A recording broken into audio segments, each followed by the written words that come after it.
Some of you have had too much coffee. That would be you. Somebody ought to start limiting how much you can have on the break. Yeah, exactly. Well, good afternoon. How many of you for the very first time are here seeing me? First time? Never before? Oh, like all of you. Okay, fabulous. I've been doing this for 26 years. I've been all over the world. I've been to Norway 6 or 7 times. You sometimes think you're famous, but you come back, not so much. But anyway, okay, I have the privilege of talking with you today for just a little bit of time. And then tomorrow, a little bit of time. And then Sunday, we're going to spend a little bit more time. But I'm going to give you some material today on one of the most interesting parts of your business. I think one of the most important parts of your business, which is prospecting. Where are you going to find those customers? Where are you going to find those partners? It's very easy to put a slide up that we saw earlier that says, get 25. Just type it in a computer, save it, print it. Everybody goes, they write it down. How many of you wrote it down? I need to get 25, got it. And then you go home and you pull your notes out. Notes, I need to get 25. And then all of a sudden it starts to dawn on you, I don't know how to do that. We're going to talk about exactly what to do. But before we get into the specifics of that, let me give you perhaps the most important piece of material I could have brought all the way from Seattle. The most important piece of information I can give you after being in this industry for 26 years. The number one factor that is going to determine your success in this company, the number one factor that is going to determine your success in life is how you think. How you think. The number one factor that's going to determine how this material I'm giving you is received by you is how you think. Always remember that. When you read the books, when you study the people that have gone before you, you're going to continue to hear that theme over and over and over again. In America, where I come from, back in the 1930s or 40s, whenever it exactly was, I'm not sure, Henry Ford, who started the Ford Motor Company, was quoted by saying, whether you think you can or you think you can't, you're right. So when I give you this information on prospecting, it's the same thing. Whether you think you can prospect or you think prospecting is going to be difficult for you, you will prove yourself right. But having said that, let me give you some material that will help you. I want to start in the beginning. I'm going to go back, tell you a real quick story here for me. When I came out of a publication, I was the editor of a business magazine called Upline Journal, and then I left that magazine to start building my own business. When I did, I wanted to find out how you could actually do this without advertising. Now, I'm not telling you that advertising is good or bad. I'm just saying I wanted to find out, could you build a business without advertising? Could you build a business if you didn't have a very good list? Some of you here probably in the room today, or some watching this later, will probably be thinking to themselves, I don't know that many people. So what if you didn't know anyone? If you had a list of 0, could you actually do this business? What if you didn't advertise? Could you do this business? What if you never spoke to someone who was involved in network marketing?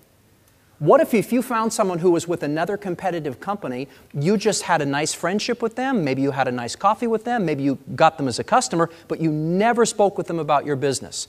How could you do? I wanted to find out. Here's the problem. Please write this down. I had no idea what I was doing. It's very important you understand that from the very beginning, because sometimes people will come up on a stage like this. You know, someone will be flown in, you'll hear all these rumors or stories about them, you'll have this big expectation, and then you'll hear them present and you'll think, this probably just came easy for them from the very beginning. No. I had no idea how to do this. I needed to figure this out. It would have been easy to put an ad in the newspaper. It would have been easy to make a list of 100 or 200 people. It would have been easy to use my reputation from Upline Journal and call other network marketers and say, come join me. That would have been easy. But starting out, as most people will, with not a very big list, with not a large reputation in the industry, with not knowing what to do, I wanted to find out, could you do this? So I went out and I started talking to people about my business. Some I told way too much. Anyone ever done that? Just too much, too much, too much, too much. And some I thought, okay, that didn't work. I'll just tell a little bit, just a little, see if I can kind of whet their appetite, so to speak. And somewhere in between, almost like the story, if you know the story of Goldilocks and the Three Bears, where one bowl of porridge was too hot, one bowl of porridge was too cold, I finally figured out how to serve a bowl of porridge that was just right. But that came after doing it over and over and over again. So what I wanted to do is invite these people to my home so that we could do a home demonstration, a presentation. We picked the night, I had the people, I'd figured out how to get them there, and we had 17 individuals show up in our home in Lake Forest Park, Washington, on this particular Monday evening.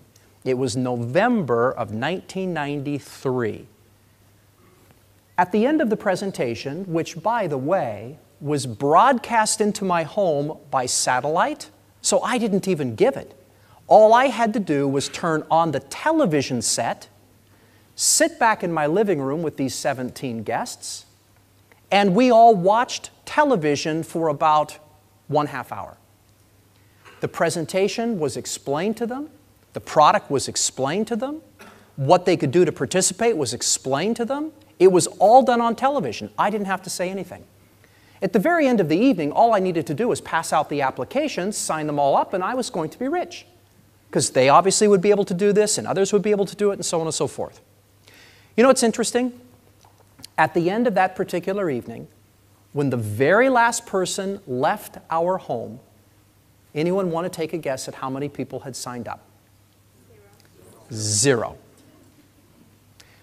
Remember what I said is the #1 factor that will determine your success? It's what? How you think.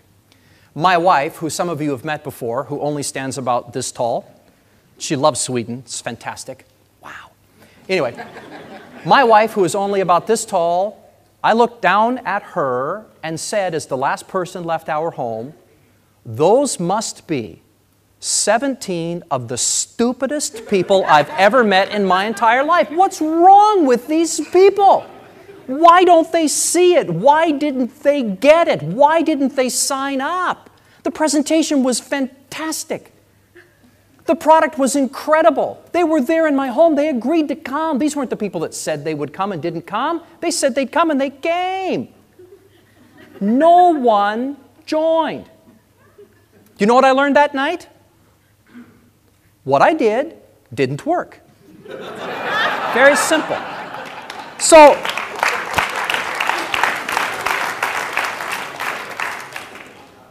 most people in this industry would have quit. I was there to figure this out. That should be one of your notes. Let me pass that information along to you. You should be here today and tomorrow and the next day with the hope of getting some information, some knowledge, some training that will help you figure this out.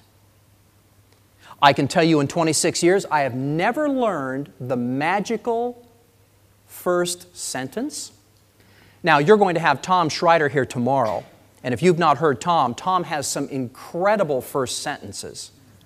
But if you ask Tom, are any of these sentences that sound so fantastic, and I promise you, when you hear them, you'll write them down. You'll write them down.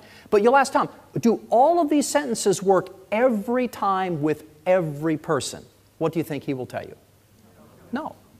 You have to figure this out. If I lived in Helsinki, I would make it a goal to figure this out. I don't have any idea there if you can go prospect people at 2 o'clock in the morning because the sun is still up in this time of the year. But I would try to see how people are. Now, if I saw they had a case of beer sitting next to them, half the cans were empty, I might wait until the following day. But I would try. I would figure this out. I don't know how close you can stand to someone in that particular country. I found it quite interesting being on the streets of Helsinki and finding that they had put the little cafes, but the seats were not facing each other. They were facing the street. So people, I guess, sit and have coffee. They don't look at each other. I don't know why that is, but it seemed very strange to me. But if that's how you prospect in Helsinki, you don't talk to them really, you just look into the street, tell them about coffee, have a little latte, speak. I mean, if that's how you do that, I would figure this out. If it's okay to turn, I would turn. Can you turn? If they go, ah, then I would turn back. And then you would remember, don't turn, or it's okay to turn, or you can turn after 1 cup of coffee. You have to figure it out. If I went to Stockholm, would it be different in Stockholm? I never saw any of the cafes set that way. I didn't see any of the chairs pointing toward the street there.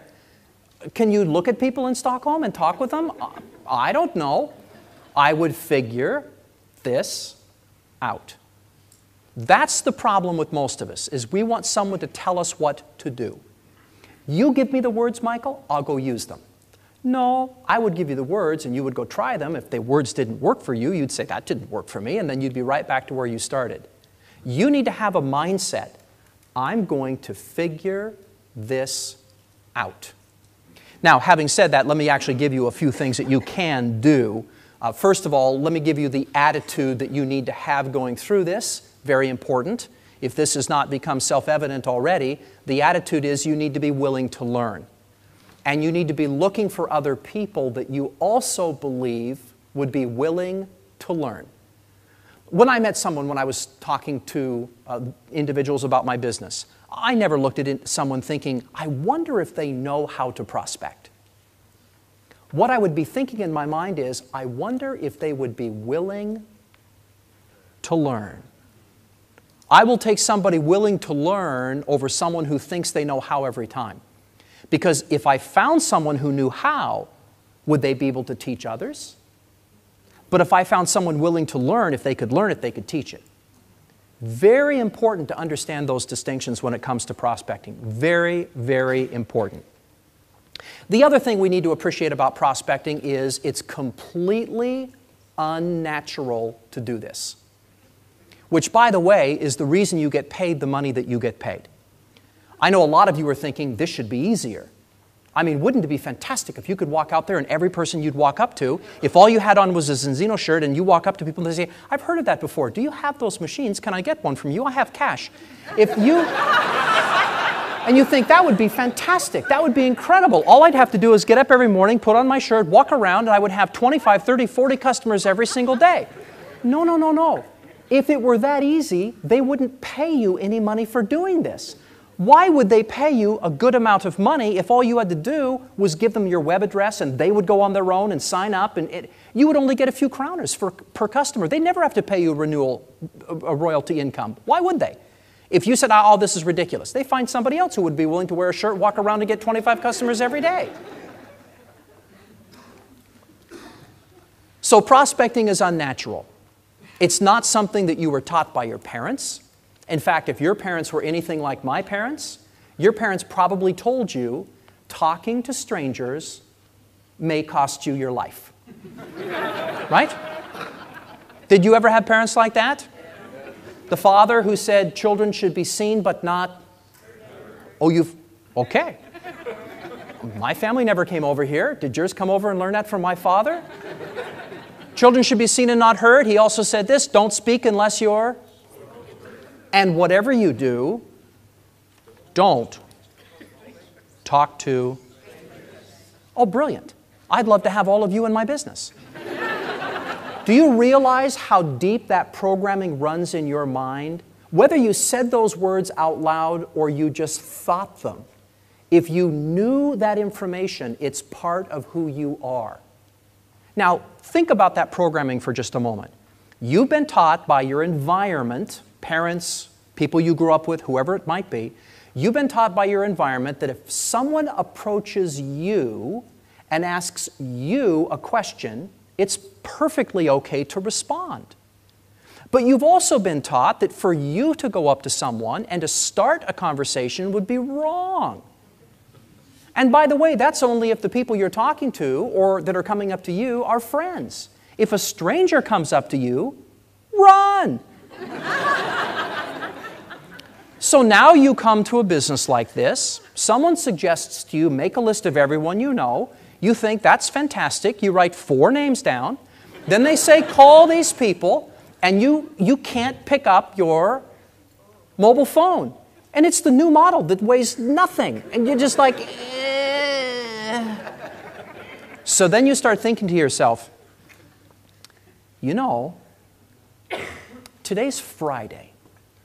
Friday's probably not a good day to call them. Because if I called them today, this being Friday, Friday coming before the weekend, they might be thinking to themselves, I don't want to get involved in a business where you have to call people on Friday. I should probably wait until tomorrow. I'll call them on Saturday. So you just kind of tuck that away and then you wait until tomorrow and all of a sudden you're getting ready. You're going to call those 4 people because you have them on your list. You're going to become very wealthy being a partner, going all the way to the top with these 4. You're going to be the superstars that you have. These are all fantastic people, so you're just very excited. Now you call them on Saturday morning, or at least you think you're going to call them on Saturday morning, but you can't bring yourself to actually pick up the phone because it's Saturday morning, and they probably went out Friday night. And if they went out Friday night, they might have stayed out quite late, so they're probably sleeping in. You can't call them 10, 11, 12, 13, 14, 15, 16, 17. When do you call someone on Saturday that's been out really, really late? I don't know when you call them. I probably shouldn't call them today. We'll call them tomorrow. Yes, Sunday would be a much better day. They'll be relaxed. They'll be thinking about work. They really won't want to go back to work. They'll have to go to work. Then I can tell them about my... And you see how this goes? And before long, you've literally talked yourself right out of the business. And you've done it because of how you think. That's all it is. So, how you think is the number 1 factor. Nobody knows how to do this. We need to be willing to learn. Your obligation is to what? Figure this out. That's your obligation. Figure this out. But I will tell you this. I gave you that information about that short list and not calling for a very important reason. In the English language, the word that you would be using to describe what was going on would be the word procrastination. Does that word translate into your language? Procrastinating. I want to, but I'm not moving forward. I know I'm supposed to, but I don't do it. Sometimes we know we're supposed to go do something, but we hesitate, we wait, we put it off, we just don't do it. Whatever word that would be, write that down in your notes so it's very clear. In English, I would say procrastination. But put it off, do it tomorrow, whatever it would be, so that you understand clearly what I'm saying. When you find that you're doing that when it comes to prospecting, you should get really excited. And I'll tell you why. Because that should be a signal to your brain that you're just not comfortable yet. The only reason we tend to put things off is that we're not comfortable. Maybe we don't want to give up that amount of time today. Maybe we don't know how to do it exactly. Maybe we want someone else to help us. Whatever it is, we just want to put it off because we're just not comfortable doing it yet. So when you find that you need to talk to people about your business and you're actually just not going out and doing it, get excited. And then get busy improving your skills. That should be a very clear message to you if you want all the benefits that come with being involved as a partner. If you want all the benefits that come from growing your business, if you want to be able to have the time and financial freedom at some point with your family, if that is truly appealing to you, then you need to get excited and go to work on your skills. Let me give you a couple of examples of what I personally learned when I went to work on my skills. Number 1, the best book I ever read on this subject. I hope you read this book at some point. You can get it at probably any, bibliothèque, I think it would be the word. We'd say library, bibliothèque. You can go get the book there. You can go buy it and have it for yourself and keep it for your own. But the book is How to Win Friends and Influence People by Dale Carnegie. That book is absolutely fantastic at teaching you how to talk to people so that people will actually enjoy talking to you. And isn't that what this is all about? Nobody wants to talk to somebody and make them feel uncomfortable, see them backing up and the body language changing and they're trying to get further and further away. We don't want that. If you want to approach somebody about the business, you'd like to talk with them in such a manner that you can tell they feel comfortable around you. But your parents didn't teach you that. If you didn't learn that from your friends, if you didn't learn that from school, if you didn't learn that at university, if you didn't learn that in your job, you've got to take the time to learn it. And the best place to start is with that book, How to Win Friends and Influence People by Dale Carnegie.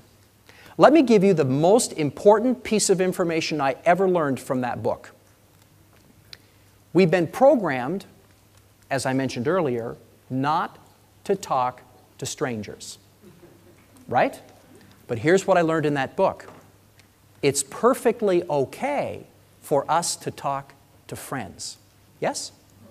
Any of you ever hesitate to call up your best friend and say, would you like to go for coffee? Would you like to go see a movie? What are you doing this afternoon? What are you doing this weekend? Did anybody here ever hesitate to call a friend? See what's going on? Just hang out?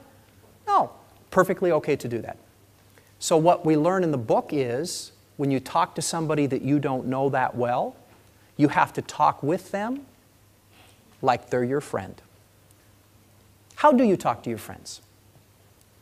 That's how you talk to the person you just met. Because if you talk to the person you just met like they're your friend, they will relax and so will you. I've tried this so many times sitting next to people on airplanes. Fantastic. Person sitting next to me pulls out a pack of gum. Now, if my friend had pulled out a pack of gum, what would I say? Give me some gum. Try that with a stranger on an airplane. It's fantastic.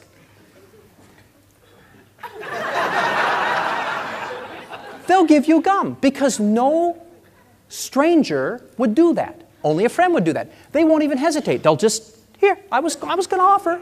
There you go. We have a place in Seattle, I don't know if you've heard of this or not, it's called Starbucks. I love to go to Starbucks. My wife and I go there every day. And one of the reasons that we go there is because there's really nothing to do, so let's go for coffee. Anyway, so we go to Starbucks, but just to continue to prove this point to myself, I will stand where the barista is and wait for someone to come in and order one of these just ridiculous American beverages. You know, like I'd like a venti, extra hot, 2-pump, sugar-free, hazelnut, extra soy, half latte, half calf in a. It's just, I don't even know how they make this stuff up in their head. What is it going to be when it's all done? It's not coffee, but they've got it down like they've done this before, right? Now, to show you that this works, when that drink comes out, you just say to them, let me try that.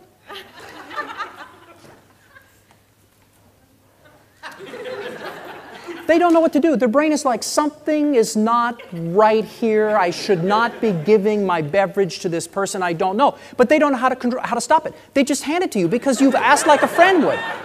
You take a drink out of it and hand it back to them. And it just validates that we will do almost anything if we feel comfortable, and we feel comfortable around our friends. So rule number 1, get that book, Carnegie's book, read it.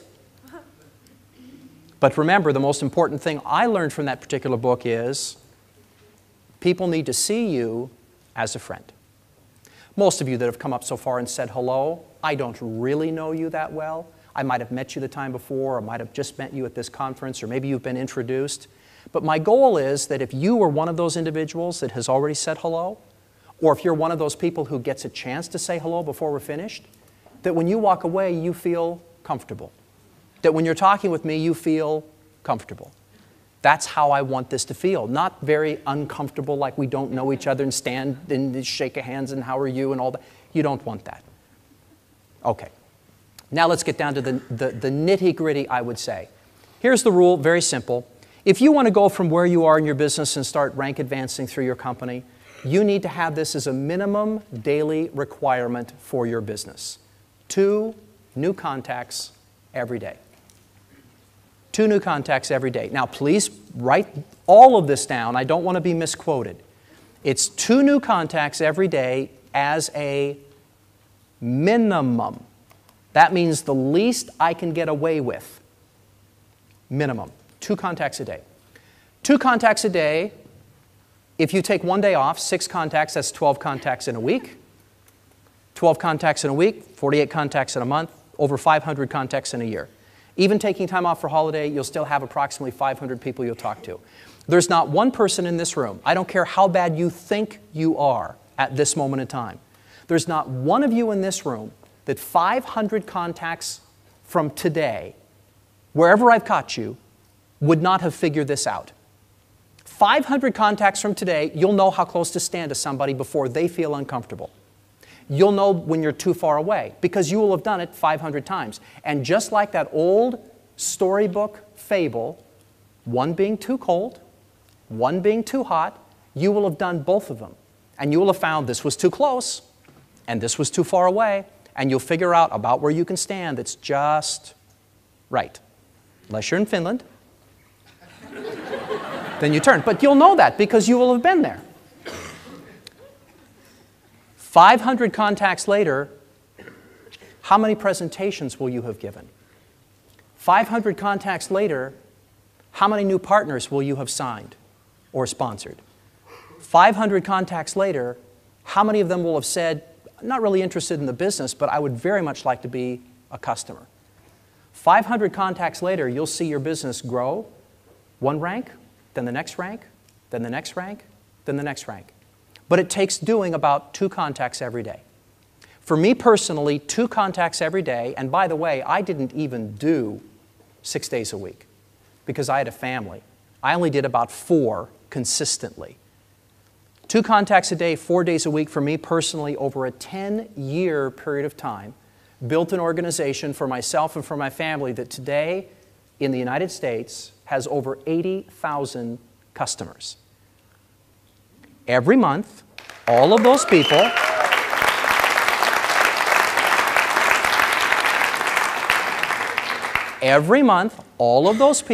spend a little bit of money, and the company takes a little bit of that money and sends it to me. And how did I get there? I didn't know what I was doing in the beginning. I made a decision to figure this out. I started reading the books that people recommended. I started getting the CDs and the tapes, audio tapes way back then that people recommended. I started trying the different things that people recommended. And I figured out this didn't work, even though it was in the book. It's supposed to work, says it works in the book. I did it a whole bunch of ways. It didn't work. Okay, well, it doesn't work. It's in the book. It still doesn't work. What do you do now? You figure it out. Is the book too American? Is it too in-your-face American? You know, kind of like that? And you're just a little bit more reserved in your country, so you've got to soften the approach? I don't know. You have to figure this out. It's the single most important thing you're going to do. Are you going to use the internet for building your business? I hope so.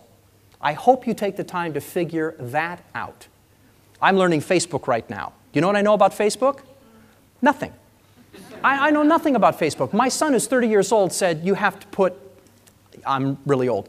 My son, who's 30, said you have to have a page, I don't know what you call it, a space. You have to be on Facebook. I don't want to be on Facebook, I told him. You have to be on Facebook. I don't want to be on Facebook. You have to be on Facebook. And he kept telling me how many 10 million, 100 million, billion, I don't know. It seems like the whole world was on Facebook except for me. Don't want to be on Facebook.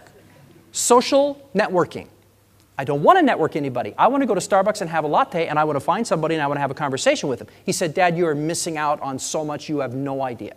So I said, you know what? You're probably right. So guess what I'm attempting to do now?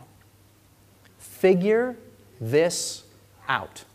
I have like 2,048 friends, I think, when I left. I don't know any of these people.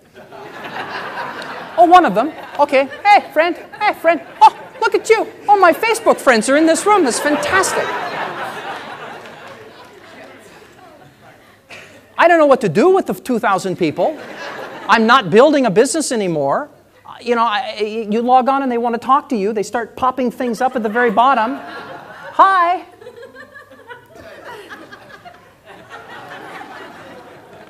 If you see me log out really, really quickly when you did that, it's because I don't know what to do. It literally took me about 2 or 3 months before I figured out I could type something next to what they said and then push a button and it would go back to them. I didn't know that. It just popped up. But you can figure this out. Some of you are probably sitting here thinking, I don't want to do social networking. I don't want to go home and spend all my life on the computer. I don't want to have a laptop. I don't want it to go with me everywhere. I don't want to get a new iPhone. I don't want to just be looking at this thing all the time. I want to actually have a life. Or maybe that's just me. I don't know. But if that's not you, fantastic. There are other ways of building your business. My 2 favorites. Number 1, business events. I loved business events. In a city the size of Oslo, in Stockholm, in Helsinki, in Copenhagen.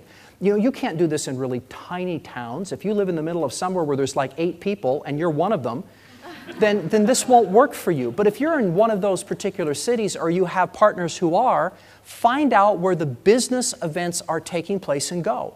My favorite were the investment seminars.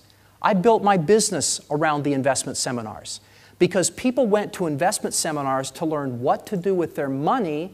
Now think about this, so they could at some point have more. They were willing to give up an afternoon, give up an evening, give up a weekend to come sit in a seminar to listen to a speaker who was probably trying ultimately to sell them some type of a stock or a bond or an investment, but they were willing to come to that because they wanted more than what they currently had. Trade shows. I loved going to trade shows. My favorite trade show, I look forward to it every year. I would get enough leads from this trade show. Now, I didn't get a booth at the trade show. I just walked around like everybody else because for about $10 US, I have no idea what that would be over here, 6,000 krooners. No, probably like 6, really. I went the wrong direction. Our money's worth nothing. But, yeah, but we have a new president.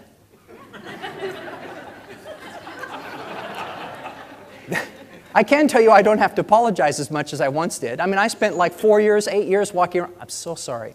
I'm really sorry. I didn't vote for him. I want nothing to do with him. I'm just from there. I'm really sorry.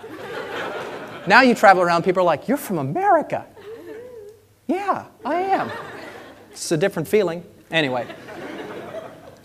I would go to the trade shows. My favorite was the lawn and garden show, or some people call it the home show, because people who had a house, but they didn't like it, they didn't like their kitchen, or they didn't like their yard, they wanted to do something more to the house, these people would come and they would look at all kinds of ways that they could put money into a house to make it better. But guess how many of the people that went to that show had the money? Very few. So I would just walk around and look at people, and they'd be standing, a couple, they'd be standing talking, oh, wouldn't that be fantastic? Oh, if we had a patio like that, it would be so wonderful. We could have our friends over, we could do a barbecue. And they'd be all this like, wouldn't it be great, wouldn't it be great? And I would say to them, if it's so great, why don't you just order it? The guy will probably take your order while you're here. And then we'd start a conversation about they don't have the money. I'd get their contact information, follow up with them later, fantastic. But figure it out. If you don't have trade shows in your area, find out what you have. If you don't like going to business events, what do you enjoy doing? If you don't want to go sit at the coffee shop and find somebody that you think would be perfect for your business and start a conversation, how are you going to meet your 2 new contacts every day? You've got to figure this out. I can tell you that I killed so many people in the very beginning because I didn't know what to do. But let me ask you this. In closing, if you were single and you didn't want to be single, and you found somebody that you thought, this could be interesting, and you invited them out and they said, not interested, would you become a monk? Or would you go ask someone else? Remember that the next time someone says, coffee. Why would I want to drink coffee? It's just next. Home-based business, why would I want to do that? Next. You know, I have to talk to people? I don't want to talk to people. I don't even like people. Next. You just keep going until you find your 2 contacts every day. Those contacts will turn into presentations. We're going to talk more about that as the weekend unfolds. Those presentations will absolutely become customers and partners over time. And if you take the time to teach those people, one day you're going to wake up with 100. It'll be a little bit longer, but one day you'll wake up with 1,000. It'll be a while beyond that, but one day you'll wake up and you'll look at some computer-generated report from your company and you will have just crossed 10,000. And I'm looking forward to the next major journey for me when I pick up the report online, look at it, and I've crossed 100,000. And I'm just getting started. So if I can figure this out, you can figure this out. If I can stop by the library and get How to Win Friends and Influence People, you can go get that book. If I can recognize I didn't know what I was doing and take the time to learn, you can recognize you may not know what you're doing, and you can take the time to learn. If I realize that some people are going to say yes and some people are going to say no, you'll figure that out too. But what you have as an obligation as leaders, having come out here today, is to take some of the material that you're learning and go apply it so that your activity goes up, so that your dreams will come true. Thanks for listening.